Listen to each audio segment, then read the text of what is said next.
Okay, good. So let's keep going. So we've learned that from this last equation that we wrote down, we've learned that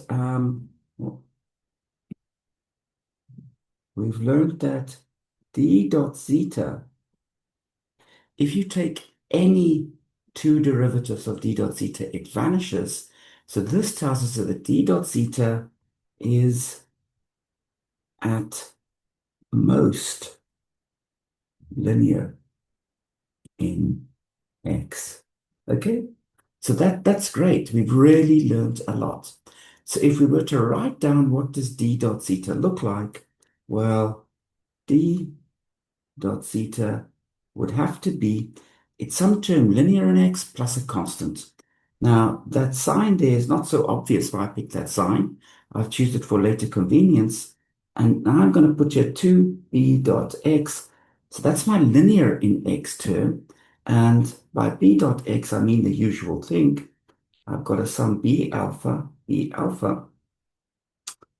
and then I'm going to say plus lambda. Again, I just called this constant lambda for convenience, and then I have divided by d.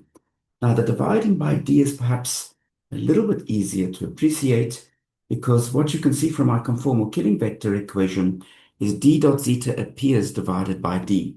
So it's going to be helpful to multiply d dot zeta by d. So I've defined my constants b and lambda to be multiplied by d because that's what's going to simplify the conformal killing equation. So if I now write down what does the conformal killing equation look like, well, I've got d mu zeta mu plus d mu zeta mu is equal to, now I should have 2 times d dot zeta over d. So I'll have 2, then if I times d dot zeta over d, I'll have a minus. I will have a 2b dot x plus lambda. The d's cancel. And then I'll have an eta mu nu. Good.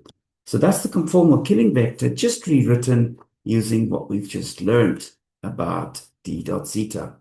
Okay, now I'm going to take that conformal killing vector equation. So let me just put a dot with a circle, and I'm going to act with this with d alpha d beta on dot with a circle. The reason why this is an interesting thing to do is that we know the right-hand side is going to vanish. We're taking two derivatives, and the right-hand side is linear in X. So what we learn is d alpha d beta onto d mu, d nu, sorry, d mu zeta nu plus d nu zeta mu will be equal to 0. And now I'm again going to relabel indices. So the first thing that I'm going to do is I'm going to swap beta and nu. So I've got d alpha, d nu. We will have a d mu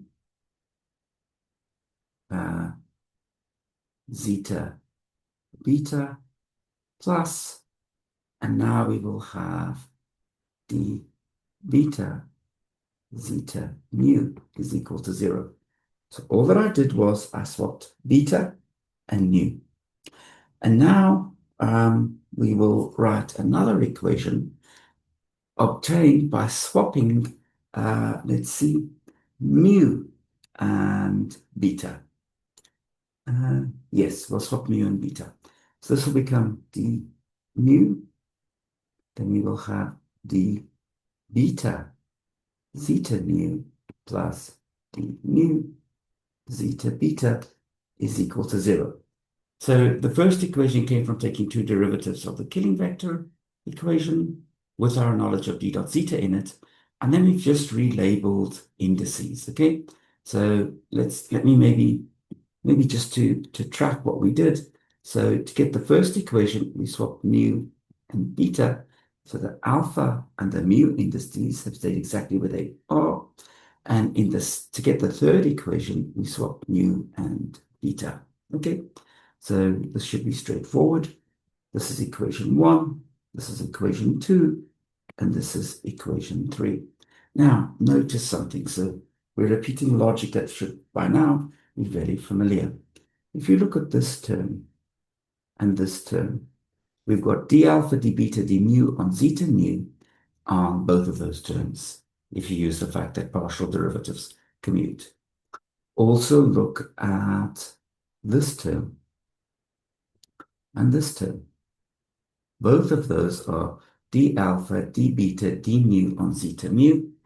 And then finally, look at this term and this term. Both of those are d alpha, d mu acting on zeta beta. So in what I think by now is very familiar logic, let's take 1 plus 2 minus 3. So what you can see is, because we're subtracting off 3, the red term will cancel out of the sum of 1 and 2. And again, because we're subtracting out 3, the yellow term will cancel out of the sum of 1 and 2. So that in the end, after we sum things, all that we've got left is the green term. So we get d alpha, d beta, d mu, zeta mu is equal to 0. So what does this mean? This tells us that if you take any 3 derivatives of the conformal killing vector, you will get 0. And this tells us that the conformal killing vector is at most quadratic in x alpha. So there can be an x alpha, x beta term, there can be an x alpha term, there can be a constant term, and that's it. Those are all of the terms that are allowed to appear inside our conformal killing vector. So giving those terms arbitrary coefficients in the most general way, you can already see that the conformal killing vector is going to depend at most on a finite number of parameters. And what that means is, and this is a very big difference to 2 dimensions, it means that we'll get at most a finite number of elements in our Lie algebra. In 2 dimensions, we have an infinite number of elements in our Lie algebra. In more than 2 dimensions, the Lie algebra only has a finite number of elements. Great. We'll continue in a moment.